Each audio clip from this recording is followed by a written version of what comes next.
We're watching very closely the courtroom in Minneapolis, where very shortly we are expecting the jury to return to the courtroom and deliver the verdict in the trial of former police officer Derek Chauvin. Heavy security outside that courthouse in Minneapolis, heavy security mobilised in cities right across America. It is a country on edge this morning.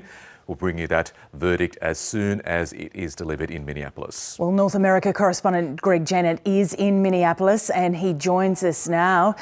Greg, that verdict, we have been waiting for it for the last half an hour. The feeling outside the courthouse, I can't imagine, as people are bracing themselves one way or the other.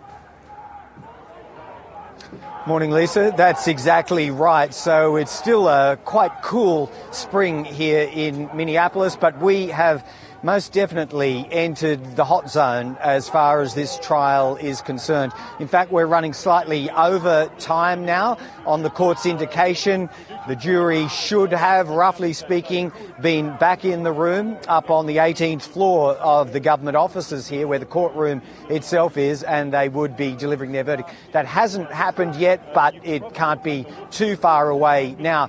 What's happened throughout the afternoon, local time here, though, is since the court indicated that the jury had, in fact, reached a verdict, the numbers have steadily built here in the park outside of the Hennepin County Government Centre. So many chants find Chauvin guilty. It's very obvious that to a person, almost everyone in this park has already reached their own verdict, and that is one of guilt. Convict Chauvin, says one sign just off to my right.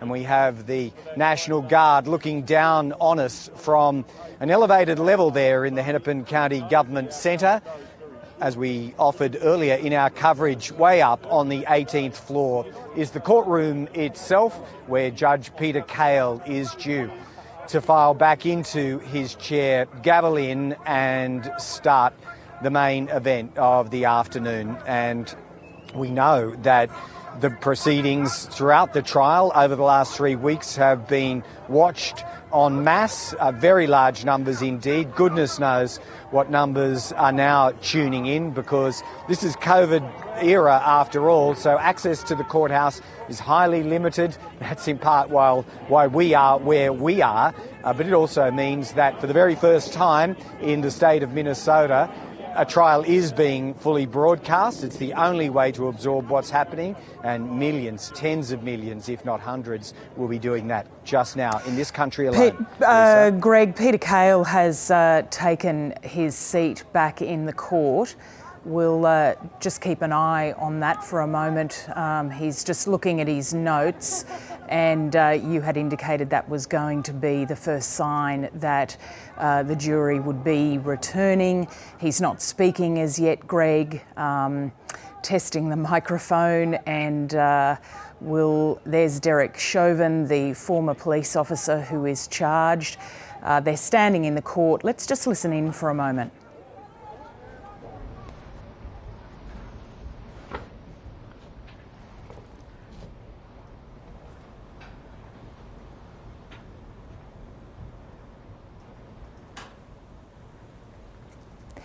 So, Greg, they're just standing, waiting. Be seated? The judge has asked them to be seated now. We'll just see if he's going to begin. I understand you have a verdict.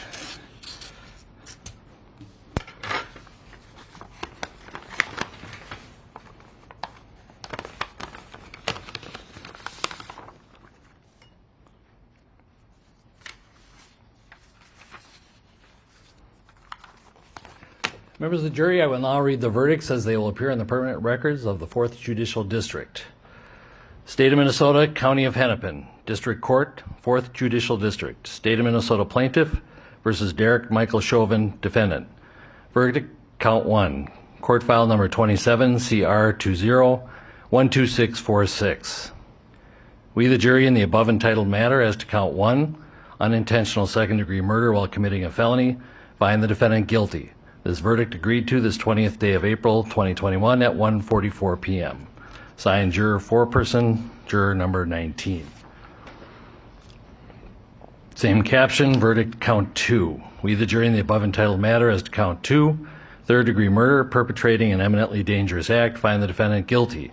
This verdict agreed to this 20th day of April 2021 at 1:45 p.m. Signed by jury foreperson juror number 19. Same caption, verdict count 3. We, the jury, in the above entitled matter as to count 3, second-degree manslaughter, culpable negligence, creating an unreasonable risk, find the defendant guilty. This verdict agreed to this 20th day of April 2021 at 1:45 p.m. Jury foreperson 019. Members of the jury, I'm now going to ask you individually if these are your true and correct verdicts.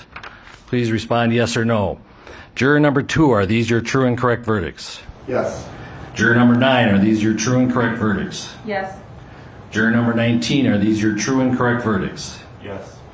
Juror number 27, are these your true and correct verdicts? Yes. Juror number 44, are these your true and correct verdicts? Yes. Juror number 52, are these your true and correct verdicts? Yes. Juror number 55, are these your true and correct verdicts? Yes. Juror number 79, are these your true and correct verdicts? Yes.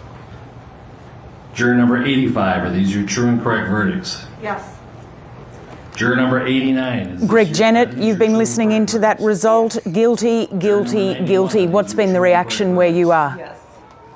Juror number 92. Well, it just goes to demonstrate, Lisa, how history can change within seconds. Where there was great nervousness in anticipation, the moment those guilty verdicts came through, 1, 2 and 3, each and every one of them was met with shouts of jubilation, really. The entire public atmosphere in this park here in downtown Minneapolis turned on a dime, as they would say in the United States of America. No heavy hearts in that moment at all. Instead, shouts of joy and, I suppose, relief too, although it's impossible to put all the right adverbs and adjectives on what is actually happening here right now. George Floyd, they say his name in unison here as, what do you say about where it goes to from here? Is there potential for some of this to turn nasty and violent? Maybe,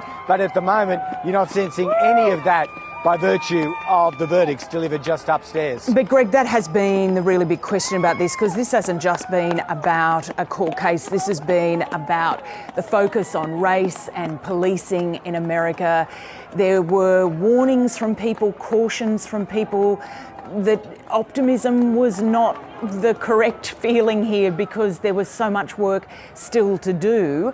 I understand the President has indicated he's going to be speaking later today, perhaps indicating what he sees as the job ahead. There is still a very big job ahead. There is, and you're seeing through our ABC News team here just some of the images already of the love and warmth that's being shared around here. But make no mistake, Lisa, the point you're making is entirely valid. There is still a test lying before the United States of America, a test of unity in the moment.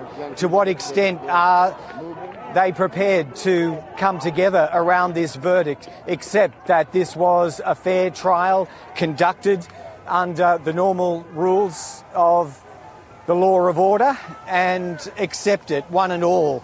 I am sure there will be an element of the community that feels sorry for the police in general, maybe not Derek Chauvin, the person. We can talk at another time about his exact conduct that was exposed for its brutality, I suppose, during the course of the trial. So there will be the possibility of counter-protests against this verdict, but overwhelmingly, so much of the trouble that has played out on the streets of Minneapolis, if not the nation, in the last 12 months or so, has been surrounding the Black Lives Matter movement and the sense of injustice. Surely today goes a great way to balming some of that anger.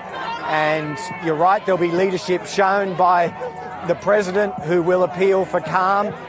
And there's every reason to think, on the initial reaction that we're picking up here, that Joe Biden just might be the man of the moment, capturing the mood of most of the nation.